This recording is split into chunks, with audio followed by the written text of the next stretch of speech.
दर्शकों नमस्कार, जय श्री राम।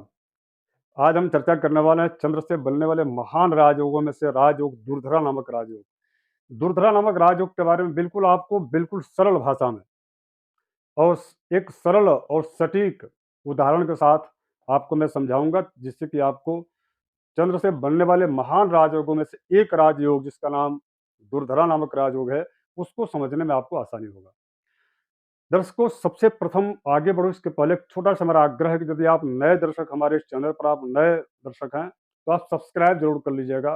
आध्यात्म, ज्योतिष और वैदिक वास्तु से संबंधित विषयों को सारगर्भित ढंग से जानने समझने के लिए यह बहुत ही अच्छा प्लेटफ़ॉर्म है, तो आप सब्सक्राइब ज़रूर कर लीजिएगा। अब इसके बाद आगे बढ़ते हैं दर्शकों। आज चूँकि दुर्धरा नामक राजयोग, इसके पूर्व के हमने 2 राजयोग के बारे में चर्चा किया है। चंद्र से जो बनने वाले राजयोगों में से उनको आप जरूर उस वीडियो को आप देखिएगा। जो कि सबसे पहला जो राजयोग था, जिसको काफ़ी जो है अनफा और सुनफा नामक दोनों राजयोगों के बारे में हमने चर्चा की, उसको जरूर आप देखिएगा। अब आज की जो चर्चा है, वो चर्चा दुर्धरा नामक राजयोग की है। सबसे पहली बात तो यह है कि यह बनता कैसे है, जिसके लिए हमने एक जो है यहाँ पर चार्ट तैयार किया है। आप इसको देख सकते हैं और इस चार्ट में आप देखिएगा कि जहाँ पर भी यानी कि लग्न से लेकर के और 12वें भाव तक जिस भी स्थान में चंद्र बैठा हो और उस चंद्र के एक घर आगे और चंद्र के एक घर पीछे, यदि सूर्य और राहु केतु इन तीन ग्रहों को छोड़ करके मंगल, बुध, गुरु, शुक्र और शनि, इन 5 ग्रहों में से कोई भी एक एक ग्रह अथवा इन एक से अधिक ग्रह यदि स्थित हो, तो यह दुर्धरा नामक राजयोग बनता है।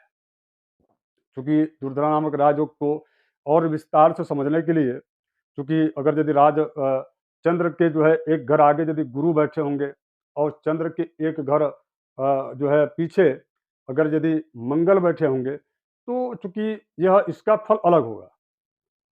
लेकिन चंद्र का प्रभाव और फल राजयोग प्रद ही रहेगा, यह तो तय है। किंतु वह राजयोग कैसे होगा, क्या प्रतिफल देगा, इस प्रकार से देखा जाए। जैसे मान लीजिए कि यदि गुरु और मंगल के मध्य में चंद्र बैठा है, तो चंद्रमा है, तो चंद्रमा का जो प्रभाव है यानी कि इस योग का, दुर्धरा नामक इस योग का जो प्रभाव है, फल है, वह उस व्यक्ति के जीवन में देखने को कैसे मिलेगा। तो जैसे मान लीजिए गुरु है, तो गुरु विवेक, ज्ञान जो है बहुत ही परिशोधित अर्थात प्रामाणिकता के साथ जो व्यक्ति ज्ञान रखता है किसी भी सब्जेक्ट का, यानी कि वह पारंगत व्यक्ति होता है। और उसके बाद साथ साथ में यदि मंगल है, तो वह व्यक्ति उत्साही होता है, धैर्यवान होता है, साहसी होता है, कर्मठी होता है।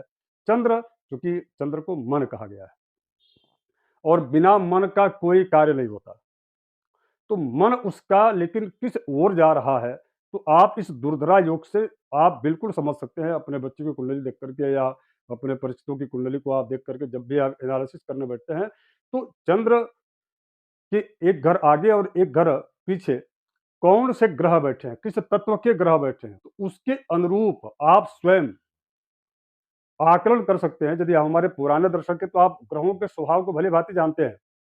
तो आप उस आधार पर निर्णय लेकर के यह कह सकते हैं कि यह दुर्धरा योग उस व्यक्ति के जीवन में क्या प्रभाव लाने वाला है या क्या-क्या प्रभाव दे रहा है।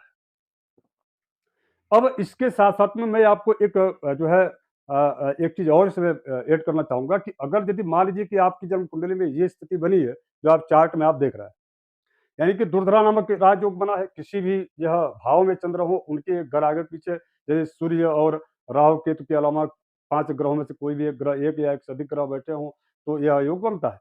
लेकिन अब इस योग का यदि प्रभाव क्या होता है, यदि इसकी मैं बात कहूँ तो देखिए, चाहे कोई भी 5 में से इन 5 अन्य ग्रहों में से कोई भी ग्रह यदि एक घर आगे-पीछे बैठे होंगे चंद्र से जो है, तो दुर्धरा नामक राजयोग बनता है। दुर्धरा नामक राजयोग में आपके जीवन पर क्या प्रभाव पड़ता है? देखिए, ऐसे लोगों के जीवन में सबसे प्रथम बात तो कभी धन की कमी नहीं होती।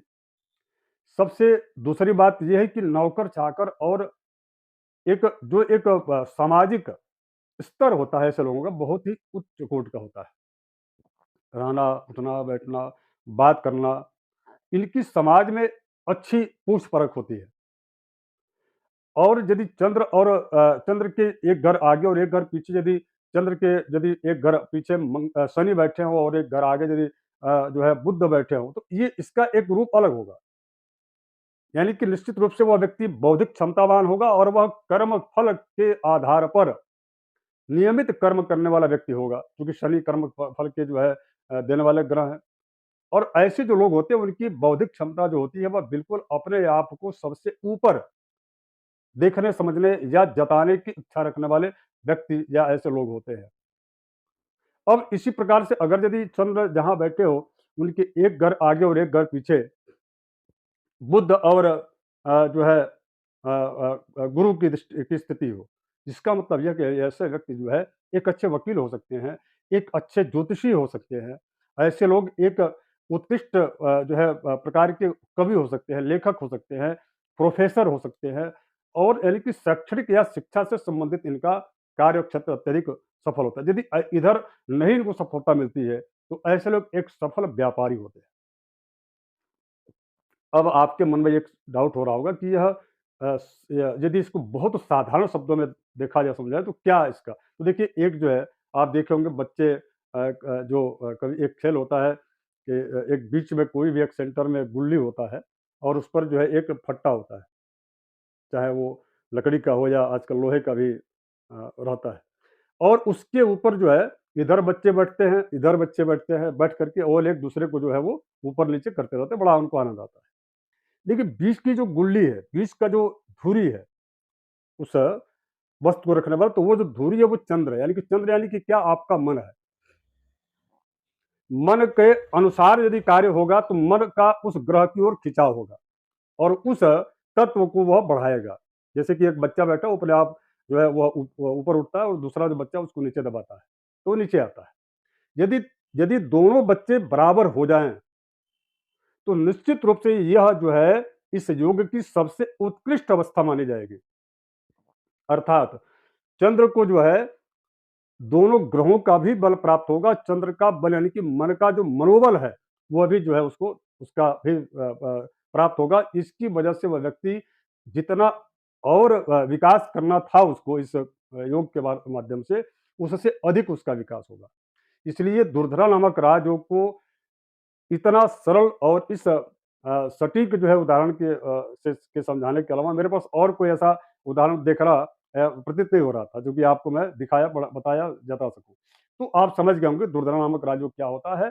इसके ठीक विपरीत एक योग बनता है केमद्रुम योग। मैं इसलिए चर्चा करना चाह रहा हूँ क्योंकि आप भ्रमित ना हो जाएँ।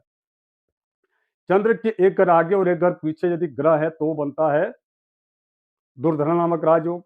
लेकिन यदि चंद्र के एक घर आगे और एक घर पीछे यदि कोई भी ग्रह नहीं है, तो वह बनता है केमद्रुम योग और केमद्रुम योग दरिद्र योग है।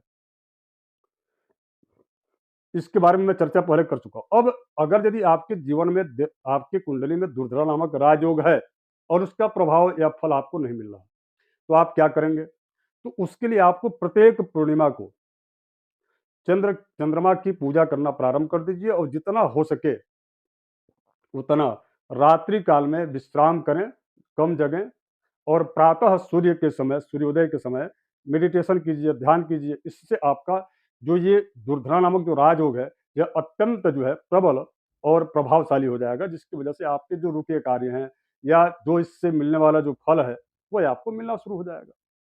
बस चंद्र को आप छोड़िए मत, मन को स्थिर करने के लिए मेडिटेशन कीजिए, क्योंकि मन ही चंद्र है और सुबह करना है उसको और रात्रि में जगिए कम। और तीसरा, भगवान शिव की आराधना कीजिए। इससे आपको इस दुर्धरा नामक राजयोग का 100% आपके जीवन में फल मिलेगा। धन्यवाद, नमस्कार।